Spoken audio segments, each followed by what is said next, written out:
सभी को नमस्कार। कैरियर फर्स्ट चैनल पर आप सबका स्वागत है। डिक्टेशन लिखने के लिए तैयार रहें। Ready start. अध्यक्ष महोदय, पैसा देकर लोगों को जासूस बनाया जा रहा है।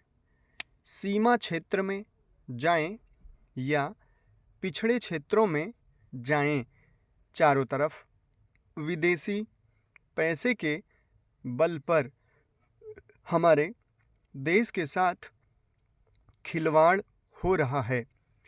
इतना ही नहीं, विश्वविद्यालयों में जाएं तो वहाँ भी यही खेल खेला जा रहा है। गिरजाघरों में, मंदिरों में, मस्जिदों में विदेशी पैसे के बल पर अपना प्रभाव जमाने की कोशिश हो रही है।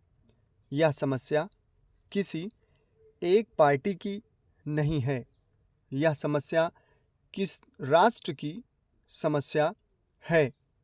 आज सदन में वित्त मंत्रालय की मांगों पर बहस हो रही है।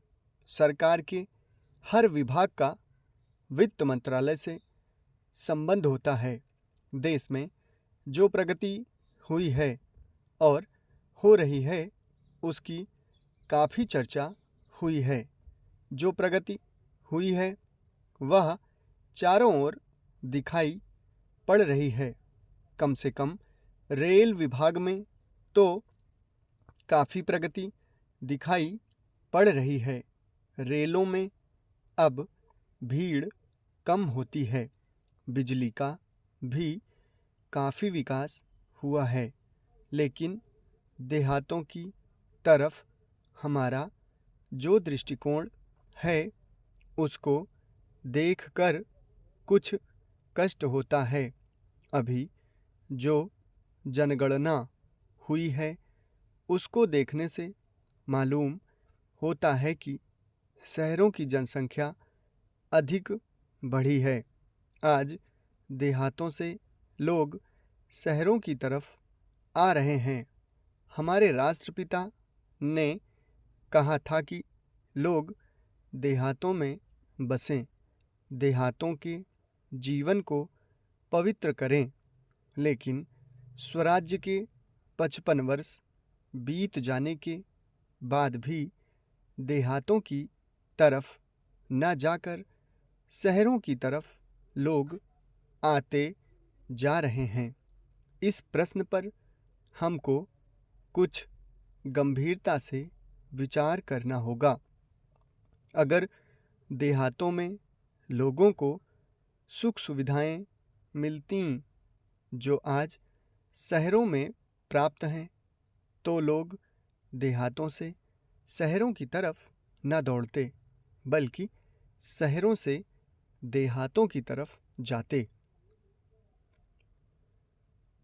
देहात के जीवन में दो प्रकार की चीज़ें थीं। एक तो जमींदारी प्रथा थी और दूसरे वे लोग थे जो रुपए का लेन देन करते थे।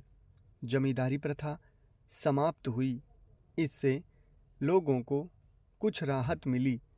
जहाँ तक रुपए के लेन देन का प्रश्न है, पहले 25% तक का ब्याज लिया जाता था, उसमें अब कुछ कमी अवश्य है, लेकिन कहीं कहीं तो अभी भी उतना ही ब्याज लिया जाता है, जिससे कर्जा लेने वाला उनके चंगुल से नहीं निकल पाता। सरकार भी अब उचित दर पर कर्जा देने लगी है। इस वजह से कहीं कहीं पर साहूकारों के ब्याज की दर में कमी आई है। समाप्त। धन्यवाद।